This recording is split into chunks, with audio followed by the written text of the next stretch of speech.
دعاؤں سے معجزے فوراً نہیں ہو جایا کرتے۔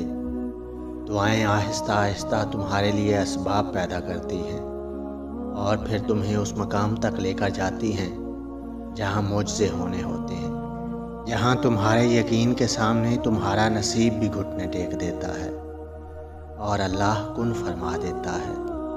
اور یہ ضروری نہیں کہ کسی چیز کا مل جانا ہی دعا کی قبولیت ہے، بلکہ کسی چیز کا دور ہو جانا بھی دعا کی قبولیت ہے۔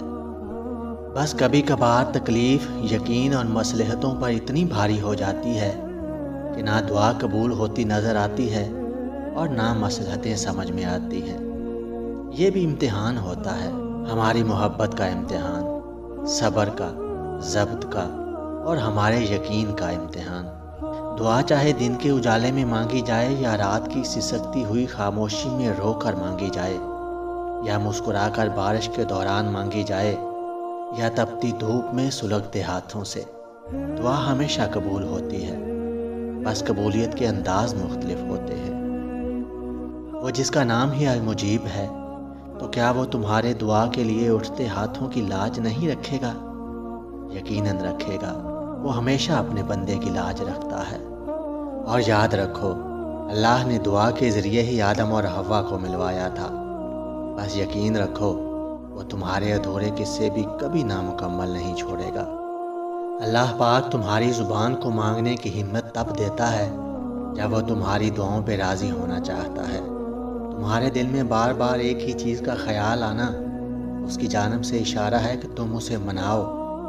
وہ تو ان دعاؤں کے لیے بھی وسیلے بناتا ہے جو تم نے اس سے کبھی مانگے ہی نہیں ہوتی۔ پھر وہ ان دعاؤں کو کیسے ادھورا چھوڑ سکتا ہے جنہیں تم تڑپتے ہوئے اس سے بار بار مانگتے ہو۔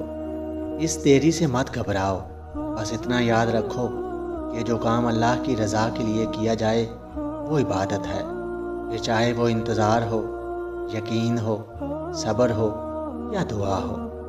ٹوٹے ہوئے دل سے نکلی ہوئی دعا کبھی خالی نہیں جاتی اور عبادت کا صلہ کبھی رائے گاں نہیں جاتا۔ تمہاری دعائیں ہی تمہارا یقین ہے کہ اللہ ضرور دے گا، اور یہی تو اللہ کی محبت ہے کہ وہ دیتا ہے۔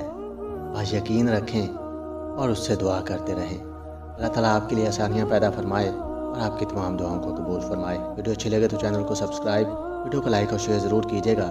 ہمیشہ خوش رہیے اور سلامت رہیے۔